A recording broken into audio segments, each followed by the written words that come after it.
So good morning guys. तो चलिए start करते हैं आज की रिवीजन क्लास। बताइए इंटरनेशनल टेबल टेनिस फेडरेशन का हेडक्वार्टर कहाँ पर है? लुज़ेन स्विट्जरलैंड में है। और टेबल टेनिस से आपको याद आएगा भाविना पटेल का नाम, क्योंकि जो टोक्यो पैरालंपिक 2020 हुए थे उसमें भाविना पटेल ने टेबल टेनिस में सिल्वर मेडल जीता था। और अभी table tennis federation of India के संचालन के लिए प्रशासकों यानी कि एडमिनिस्ट्रेटर की समिति की अध्यक्ष कौन बनी है? तो आंसर होगा गीता मित्तल। बताओ भारत के बाहर यूपीआई भुगतान प्रणाली अपनाने वाला पहला देश कौन सा बना? तो आंसर होगा नेपाल। और अगर भीम यूपीआई अपनाने के बारे में बात करेंगे तो पहला भूटान था, दूसरा सिंगापुर था और तीसरा भी यूनाइटेड अरब अमीरात बन गया है। चाहे आप यूपीआई की बात कर लो, चाहे रुपए की बात कर लो, चाहे भीम की बात कर लो, इन सबको डेवलप किया है एनपीसीआई ने, national payment corporation of India ने। और अभी इसने 1 से लेकर 7 फरवरी तक UPI safety and awareness week के रूप में मनाया। जिसके एमडी सीईओ दिलीप असबे हैं, हेडक्वार्टर मुंबई में मिलेगा। दक्षिण एशिया का सबसे बड़ा बायो सीएनजी प्लांट बनेगा इंदौर में। मतलब इंदौर में लगभग 400 बसें कचरे से बनने वाले बायो सीएनजी से चला करेंगी। कोल इंडिया का हेडक्वार्टर कोलकाता में है। इसके सीईओ प्रमोद अग्रवाल हैं। अभी याद होगा आपको, भारत की सबसे भरोसेमंद सार्वजनिक क्षेत्र की कंपनी का पुरस्कार मिला था इसे। ये एक महारत्न कंपनी भी है। वैसे आप जानते ही हो टोटल महारत्न कंपनियां 11 हैं। अभी 11वीं बनी थी power finance corporation. Rabindranath Tagore ji से आपको याद होगा, इजराइल ने अपनी एक तेल अवीव सड़क है उसका नाम इनके नाम पे रखा था, टैगोर स्ट्रीट। अभी रविंद्रनाथ टैगोर जी ने, अच्छा मुझे बताओ, रविंद्रनाथ टैगोर जी ने किस घटना के बाद नाइट हुड की उपाधि को त्याग दिया था? जलियांवाला बाग हत्याकांड जो हुआ था 13 अप्रैल 1919 में। अभी इनके ऊपर एक बुक भी लिखी गई है जिसको लिखा है उमादास गुप्ता ने। बुक का नाम क्या है? A history of Shri Niketan Rabindranath Tagore pioneering work in rural construction. बताओ भारत के पहले समुद्री सुरक्षा समन्वयक कौन बने? यानी कि नेशनल मैरीटाइम सिक्योरिटी कोऑर्डिनेटर जी अशोक कुमार। अच्छा, एक जी अशोक कुमार आपको और याद होंगे, राष्ट्रीय स्वच्छ गंगा मिशन के जो डायरेक्टर जनरल बने थे। बताओ किस शहर ने अपना भविष्य का संग्रहालय म्यूजियम ऑफ फ्यूचर खोला? तो दुबई। और इस स्ट्रक्चर को दुनिया की सबसे खूबसूरत संरचना भी कहा गया है। बताओ आईडीबीआई बैंक का हेडक्वार्टर मुंबई में है। इसके अभी एमडी सीईओ फिर से बन गए हैं, राकेश शर्मा उनका नाम है। टैगलाइन होती है बैंक फॉर ऑल। मुंबई में हेडक्वार्टर है।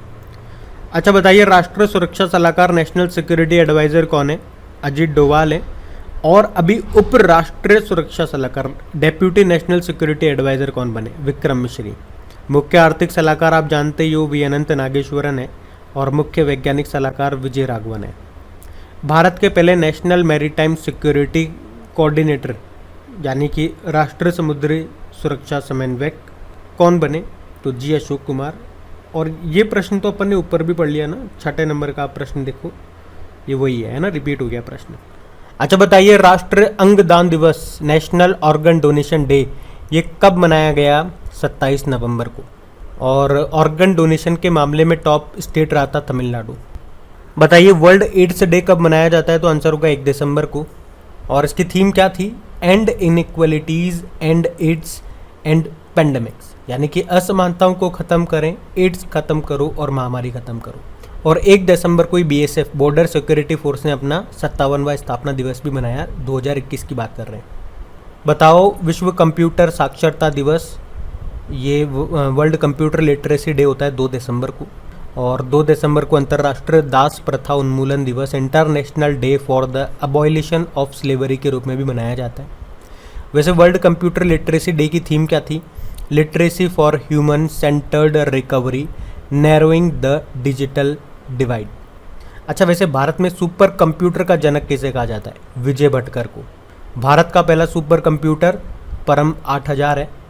और विश्व का सबसे super fast super computer Japan का है जिसका नाम है फुगाकू। बताओ राष्ट्रीय प्रदूषण नियंत्रण दिवस कब मनाया गया?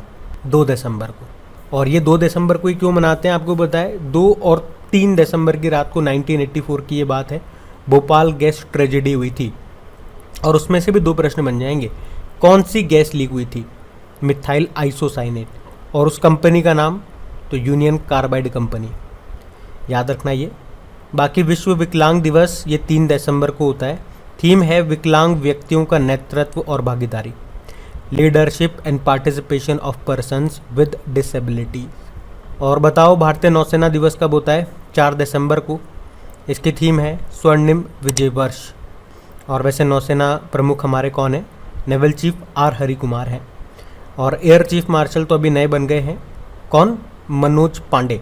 और आर्मी डे हम मनाते हैं 15 जनवरी को। बाकी एयर चीफ मार्शल विवेक राम चौधरी हैं। और एयरफोर्स डे 8 अक्टूबर को होता है। बताओ विश्व मृदा दिवस कब होता है? वर्ल्ड सॉइल डे 5 दिसंबर को। एक मृदा स्वास्थ्य कार्ड दिवस भी होता है जो 19 फरवरी को मनाते हैं। क्यों? क्योंकि मृदा स्वास्थ्य कार्ड योजना 19 फरवरी 2015 को शुरू हुई थी। कहाँ से? राजस्थान के श्री गंगानगर जिले के सूरतगढ़ से। और इसकी थीम क्या है? मतलब मृदा स्वास्थ्य कार्ड योजना की थीम स्वस्थ धरा खेत हरा। अंतर्राष्ट्रीय स्वयंसेवी दिवस यानी कि इंटरनेशनल वॉलेंटियर डे होता है 5 दिसंबर को। और इसकी थीम थी volunteer now for our common future. स्वयंसेवक अब हमारे सामान्य भविष्य के लिए। अब पुराने महीने के करंट अफेयर्स का रिवीजन कर लेते हैं। चलिए बताइए किसे world CEO winner of the year 2021 पुरस्कार से सम्मानित किया गया था? किशोर यादव को। फिर बताइए सेंचुरियन में टेस्ट मैच जीतने वाली पहली एशियाई टीम कौन सी बनी? तो आंसर होगा भारत। और उत्तर प्रदेश के झांसी रेलवे स्टेशन का नाम बदल के क्या कर दिया गया? वीरांगना लक्ष्मीबाई रेलवे स्टेशन।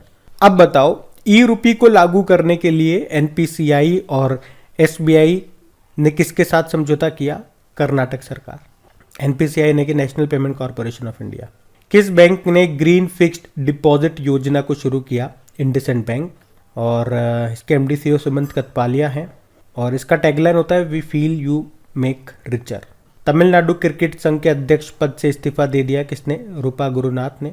और ये अभी तक भारत के किसी भी राज्य के क्रिकेट महासंघ की पहली महिला अध्यक्ष थी, लेकिन अभी इस्तीफा दे चुकी हैं। प्रधानमंत्री नरेंद्र मोदी ने किस आईआईटी में ब्लॉकचेन आधारित डिजिटल डिग्री को लॉन्च किया? तो आईआईटी कानपुर। भारतीय सेना ने कहां पर क्वांटम प्रयोगशाला की स्थापना की? तो आंसर होगा Mhow Madhya Pradesh. Ease my trip का ब्रांड एम्बेसडर बनाया गया विजयराज और वरुण शर्मा को। बताइए 26वां all India federation cup carrom tournament को किसने जीता? रश्मि कुमारी ने। बताइए इक्विटास स्मॉल फाइनेंस बैंक के एमडी सीईओ कौन बने? तो आंसर होगा Vasudevan Narasimhan. Equitas small finance bank, इसका हेडक्वार्टर मिलेगा आपको चेन्नई में। बताओ चौथा स्वास्थ्य सूचकांक में बड़े राज्यों की श्रेणी के तहत वार्षिक क्रमिक प्रदर्शन यानी कि इन्वेस्टमेंटल परफॉर्मेंस के मामले में टॉप पे कौन रहा था? उत्तर प्रदेश। जबकि छोटे स्टेट में मेघालय टॉप पे था, यूनियन टेरिटरीज में दिल्ली, और ओवरऑल में बात करोगे तो केरल टॉप पे था। किस राज्य के मुख्यमंत्री ने सुराई इकोसिस्टम जोन और काकरा क्रोकोडाइल ट्रोल का उद्घाटन किया? तो उत्तराखंड में ये। किसे पंजाब नेशनल बैंक का नया एमडी सीईओ बनाया गया? अतुल कुमार गोयल को। किस देश ने वर्ष 2025 तक देश के सभी परमाणु ऊर्जा संयंत्र यानी कि प्लांट को बंद करने की घोषणा की? तो आंसर होगा बेल्जियम ने। बेल्जियम की कैपिटल ब्रुसेल है। यहीं पे आपको यूरोपियन यूनियन और नाटो का हेडक्वार्टर मिलेगा। देश का दूसरा सबसे बड़ा व्यापारी अधिग्रहण बैंक मर्चेंट एक्वायरिंग बैंक ये कौन सा बना? तो आंसर होगा एक्सिस बैंक। अटल रैंकिंग 2021 में पहले स्थान पर रहा था कौन सा? आईआईटी मद्रास। इसको जारी किया था शिक्षा मंत्रालय ने और शिक्षा मंत्री कौन है? धर्मेंद्र प्रधान। सोमालिया के प्रधानमंत्री को निलंबित कर दिया गया, क्या नाम था उनका? मोहम्मद हुसैन रोबल। सोमालिया की कैपिटल मेगाडिशु है, करेंसी है सोमाली शिलिंग। और यूको बैंक के एमडी सीईओ कौन बने? तो सोमा शंकर प्रसाद। इसका हेडक्वार्टर कोलकाता में है और एमडी सीईओ बन गए सोमा शंकर प्रसाद।